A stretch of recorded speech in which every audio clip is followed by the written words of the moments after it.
Okay, what's up? Jacob here with Smetic Performance. Today's Tech Tip Tuesday, we're going to talk about piston to valve clearance.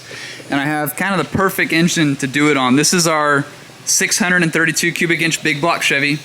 It's got a 4.75 stroke and a 4.600 bore. And the camshaft on it is just gargantuan. It's 271 intake duration, 285 exhaust duration, 680 lift on both intake and exhaust. The cam is actually very stable and has a very mild ramp on it because it is going to be a hydraulic roller street engine. So, piston to valve clearance, we need to check it, especially with the camshaft that's this big. This engine's going to be like 10.5 to 1 compression, and again, like I said, hydraulic lifter, just a really badass street engine. So, this is really easy. I don't know why, again, people make this stuff seem complicated. You're just going to drop your lifters in the motor, and these are the cylinder heads we're going to use. These are Smetic 360cc intake port heads. They're assembled with really good parts, mainly dual springs. And however, because we're checking piston and valve today, I have just a lightweight set of checker springs put in the head so that we get an accurate measurement. And because normally the big spring would completely depress the hydraulic lifter, whereas the lighter checker springs, you can move them with your hand and the lifter won't get depressed. And I'm talking about the hydraulic plunger in the lifter that's going to move up and down. So,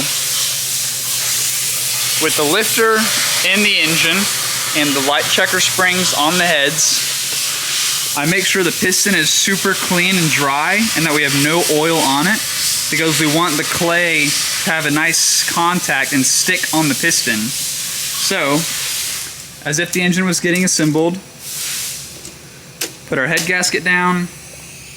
I've got a couple of small strips of clay. We'll just put those into the relief on the intake, like so. Kind of stick it down. See that?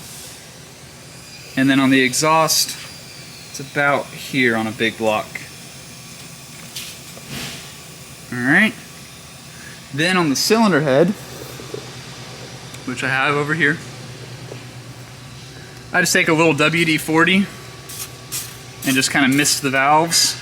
That way they're smooth and slick and oily, and the valve won't stick and tear up the clay on the piston. So now I'm going to move y'all to the tripod because I need to pick that head up and put it on the motor, and we'll keep going.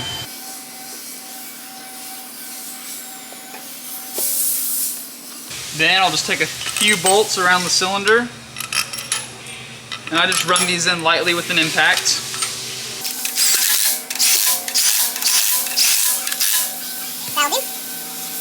Then we're basically going to assemble the valve train. So I've got our push rods, we have a guide plate, we have a couple rocker studs, and again, we're literally just build the motor a little bit. And these don't need to be torqued down.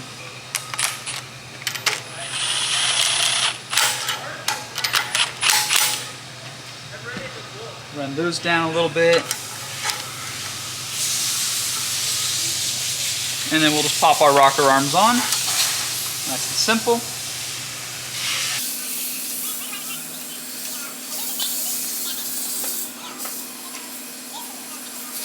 And then I like to adjust them just to 0 lash. I actually don't put any preload on them.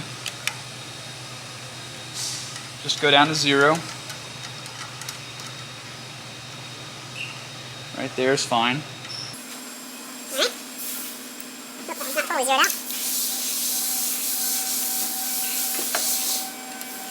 There we go. And then we just rotate the engine over. We're going to cycle the valves.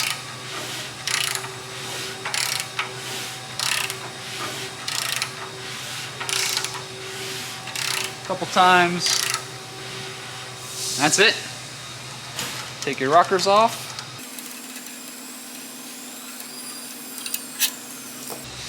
Take out the push rods.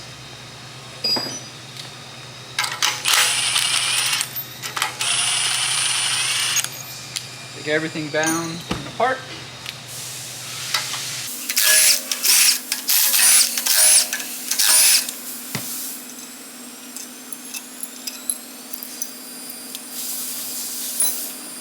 And then we'll just remove the cylinder head.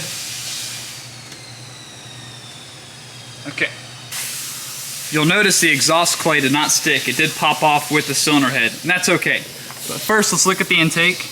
And you can just see right here, I mean, we probably have 150, if not more, clearance right there.